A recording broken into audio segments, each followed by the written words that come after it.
പൊതിയും കൊണ്ടേ കയ്യാൽ വിളിച്ചിട്ടും അബിദിൽ വിണ്ടേ വന്നാൽ അബ്ദുള്ള ഇടം കാണണ്ടേ നന്നായി ഖയ്യാലിന്റെ ഭവനം വിണ്ടേ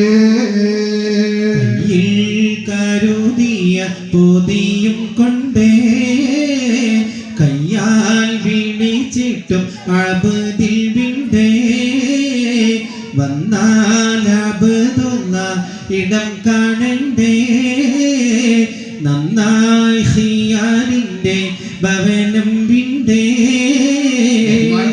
അബ്ദുള്ള അവിടെ നിൽക്കി ഞാനിപ്പോ വരാന്നാ നിങ്ങളെങ്ങനെ നമ്മൾ വഴിയിൽ വന്നാൽ ഉസ്താദേ നിങ്ങൾ പോയിട്ടോ ഉസ്താദ് ഇപ്പൊ വരാന്ന് പറഞ്ഞാൽ ഒരു പ്രതീക്ഷ ഉണ്ടായി എന്തായാലും നിങ്ങൾക്ക് കിട്ടുമല്ലേ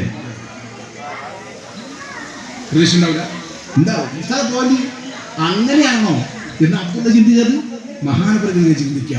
അപ്പോഴുണ്ട് യജമാനൻ കയ്യിലൊരു പൊതിയുമായിട്ട് നേരെ ഇറങ്ങി വരുന്നത്. ഇറങ്ങി വന്നിട്ട് പറഞ്ഞു അബ്ദുള്ള അബ്ദുള്ള ഇത് പിടിക്കുകയും നേരെ എന്താക്കി കയ്യിലുള്ള പൊതി അബ്ദുള്ള കൊടുത്തു. അബ്ദുള്ള ചോദിച്ചു ഇതെന്താണ്? അത് നിന്റെ ബെഡ്ഷീറ്റാണ്, തുറന്നു നോക്ക്. തുറന്നു നോക്കുമ്പോഴോ 47 കഷ്ണം കീറി. അല്ലാഹു സുബ്ഹാനഹു വ തആല ഈ കീറിയ ഒരു ബെഡ്ഷീറ്റ് എനിക്ക് തന്നല്ലോ. ഒരു കീറിയ ചാക്ക കൊടുത്തത് ശരി അവർക്ക്. അങ്ങനെ എന്ത് ചെയ്തു? കീറിയ ചാക്ക്. എന്നിട്ട് പറഞ്ഞു ഞാൻ എവിടെയാണ് ഇത്? അവിടെ അതാണ് നിന്റെ സ്ഥലം, കാണുന്നില്ലേ? അവിടെ അതാണ് സ്ഥലം. ബഹുമാനപ്പെട്ടവൻ അങ്ങോട്ട് നോക്കുമ്പോഴേതാ ഒട്ടകത്തിന്റെ തൊഴുത്ത് ആലയുടെ ഒരു ഭാഗമാണ് കാണിക്കുന്നത്. ആലയുടെ ഭാഗത്ത് എന്താക്കാണ് ഒരു റൂം. ആ റൂമിൽ എന്താക്കാണ്?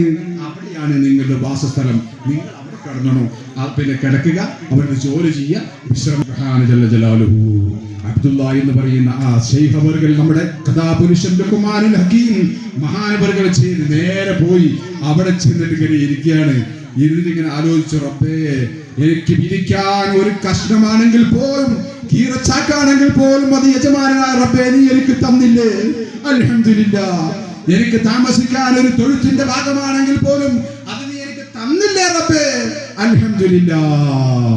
അങ്ങനെ ചിന്തിക്കണം മുഅ്മിനീങ്ങളെ. അവന്റെ വീട് കണ്ടിട്ടല്ല ചിന്തിക്കേണ്ടത്. എന്തൊരു വലിയ വീടാണോ അവന്റെ വീട്. എന്റെ വീടിന്റെ കോലം നോക്ക്. അങ്ങനെയല്ല ചിന്തിക്കേണ്ടത്. നീ താഴേക്ക് ചിന്തിക്കൂ. രോഗം വരുമ്പോൾ ചിന്തിക്കേണ്ടത് പടച്ചോനെ എന്നെക്കാളും രോഗിയായ കിഡ്നിയൊക്കെ പോയി, അതുപോലെ തന്നെ ക്യാൻസർ രോഗമായി, അങ്ങനെ പല രൂപത്തിലും കിടക്കുന്ന എത്ര ആളുകളുണ്ട് റബ്ബേ.